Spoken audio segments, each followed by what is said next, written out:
Alright guys, I'm going to try to mix up some color match for this stone here. What do y'all think? I got some brown, then it looks like it's kind of greenish. So we'll see what we can do. First thing I'm going to do is start with a little bit of greenish here. And I'm going to mix that up and see what we end up with. What y'all think? I look good? Now we're going to add a touch of brown, but we don't want to add too much. So I'm going to dot a little bit of it off over here so don't put too much. We're going to put that in and mix it up.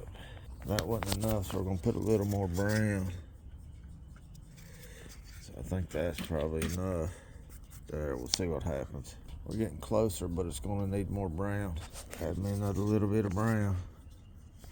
See what happens. I think we're getting really close now. I'm going to try a little in a spot and see what it looks like. I got this little chip right here. I'm going to feel it and see what it looks like. We're close, but it's still a little too transparent and green, so just a touch more brown.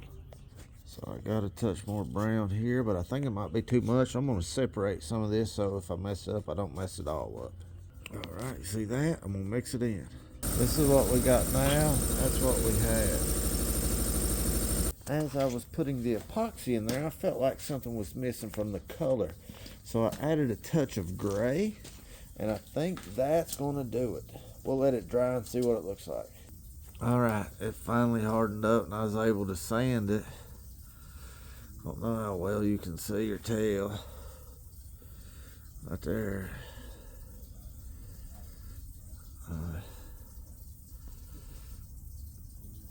See it? That looks pretty good. There you go.